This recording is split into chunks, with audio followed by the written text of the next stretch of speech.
This is Weinschrott, the St. Theodore Guerin Junior Classical League podcast, where we bring the lessons of classical study into the light for the benefit of all.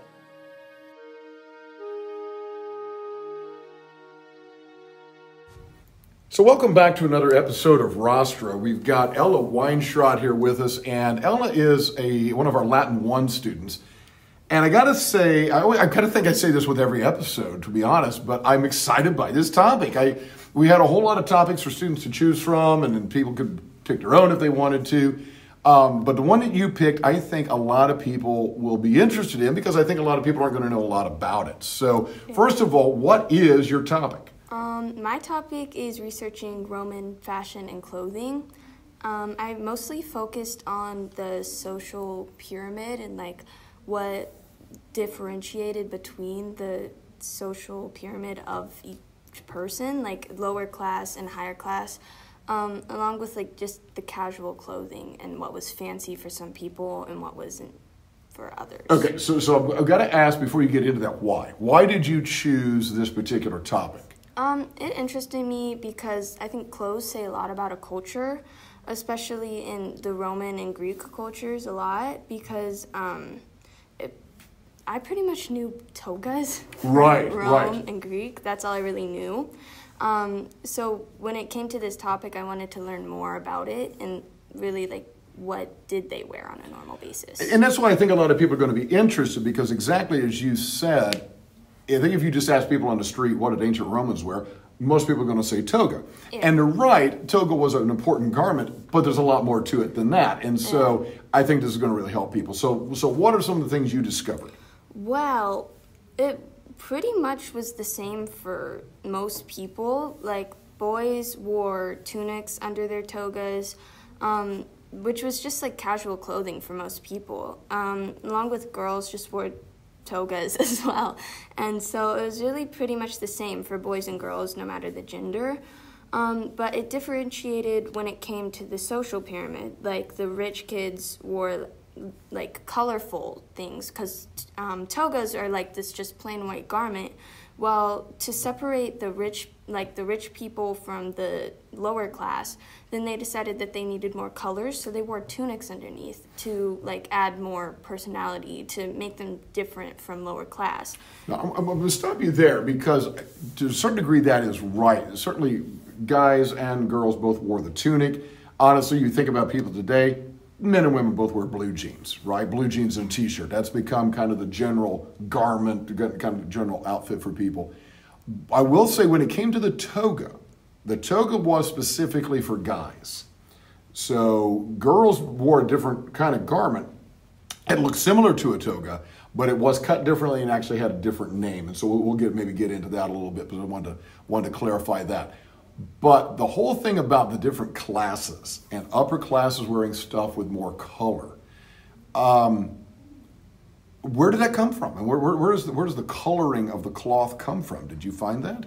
Yeah, I think that really where they got their clothing was something normal based colors. If they got it from a sheep, for example, if that's where they got their clothes from, it was just black, white, brown or something. But when it came to colors, that was something more hard to find. You would have to get the dye and dye the clothing. So it set you apart from people who didn't have that opportunity to do that. Absolutely, absolutely. Which of course you find that today, right? Yeah. I mean, there's different styles of clothing, and let's be honest, some cuts of clothes or brands of clothes maybe you associate more with people with wealth or something like that. So we certainly carry that on today. Yeah, definitely certain brands are, in the culture today, it depends on what you can afford is what people think are cooler. So I think that's really how it was in the Roman times, is if you were wearing color, you were cooler, you were richer. Sure.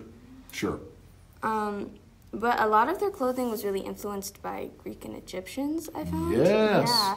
So I think that went back for a while, to even Egyptians' time. That's the same thing how it was with Egyptians, was the color was separated people. Absolutely. Well, and again, you think about where Rome is, and we've talked about this in class, the fact that Rome is in Italy.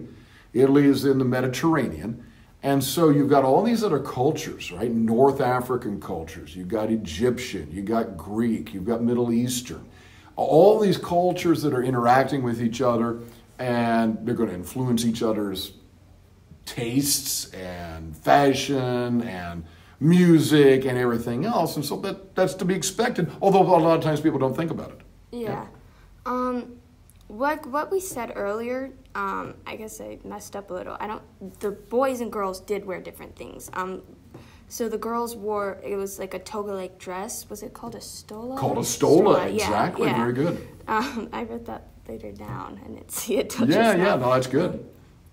One thing that I saw when I was researching that just thought was funny for some reason was like Romans didn't like pants.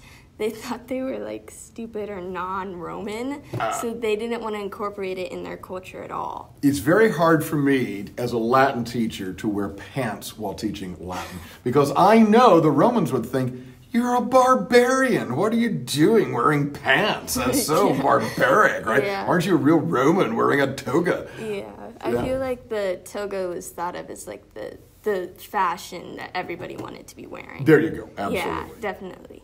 So, yeah, that was the main part of the Romans' culture was the toga and the stolas, was just like what people would throw on in the morning. Right. Like what you said earlier, like people's go-to outfit was, nowadays it's like jeans and a t-shirt. That for them, it was a toga, which wasn't very convenient because togas were most of the time made of cotton. And so they being in Rome and like Greek and stuff, that's in like a hot area. So they were always in like cotton dress-like things. Yeah. Oh, so yes. Wool even. I mean, heavy yeah. garment. I don't know if you happen to find it in your research, but did you run across like how long an actual toga is? No. They're huge. They were basically about 3 times the height of the person wearing it. So if someone is 5 feet tall, that's 15 feet of cloth that had to be wound around them. And what you just said is exactly right. It's hot. It's the Mediterranean culture. People go there, to lie out in the sun, but not to wear hot clothes like this. It got to be a point where people actually had to be required by law to wear the toga. It got to be a point where it was so distinctive as the Roman garment, everybody thought that was cool. On the other hand, it was uncomfortable. And so they actually had to pass laws to require people, this is our national garment. Wear it. That's always strange to me. I mean, I would think that if you were in like a Mediterranean place, then you would have like your garment as like something light and airy. So it'd be easier to like work and do like your daily tasks in a place like that. Well, and that's part of why they would wear the tunic. And I think you mentioned that also. So you could wear the tunic under the toga, just like honestly a t-shirt is something we wear, it was initially under another shirt. Yeah. Well, most of the time now you go out work in the yard or something, you don't wear an overshirt, you just wear the t-shirt straight up. Yeah. And so it's kind of the same thing with the tunic. I definitely think it would have been more convenient to have something else, but I guess that's just like how things worked out. I don't think there was a lot of access to other materials to use for a toga either.